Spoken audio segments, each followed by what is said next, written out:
Welcome to Kenton's videos. Enjoy the video. In this video, I will compare the Ford Transit versus the Mercedes Sprinter passenger vans.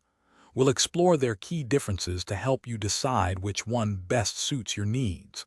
The Transit often seats more passengers, up to 15, while the Sprinter typically accommodates up to 12.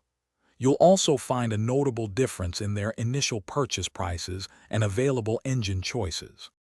The Ford Transit shines with its affordability, making it a strong contender for budget-conscious buyers.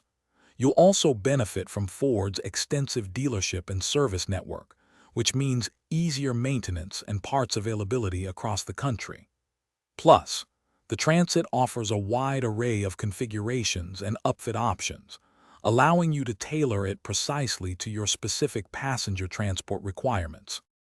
On the other hand, the Mercedes Sprinter brings a touch of luxury and advanced features to the passenger van segment.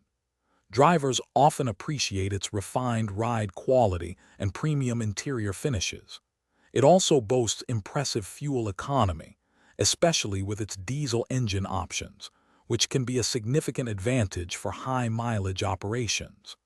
The optional all-wheel drive system provides superior traction in diverse conditions.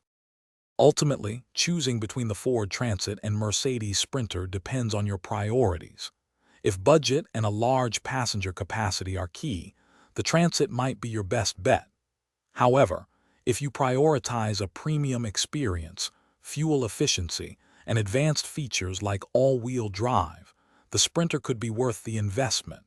Remember to check the description for a link to leak-proof meal prep containers and other great deals. Weigh your options carefully to find the perfect passenger van for your adventures. Thanks for watching. Consider subscribing if we helped you.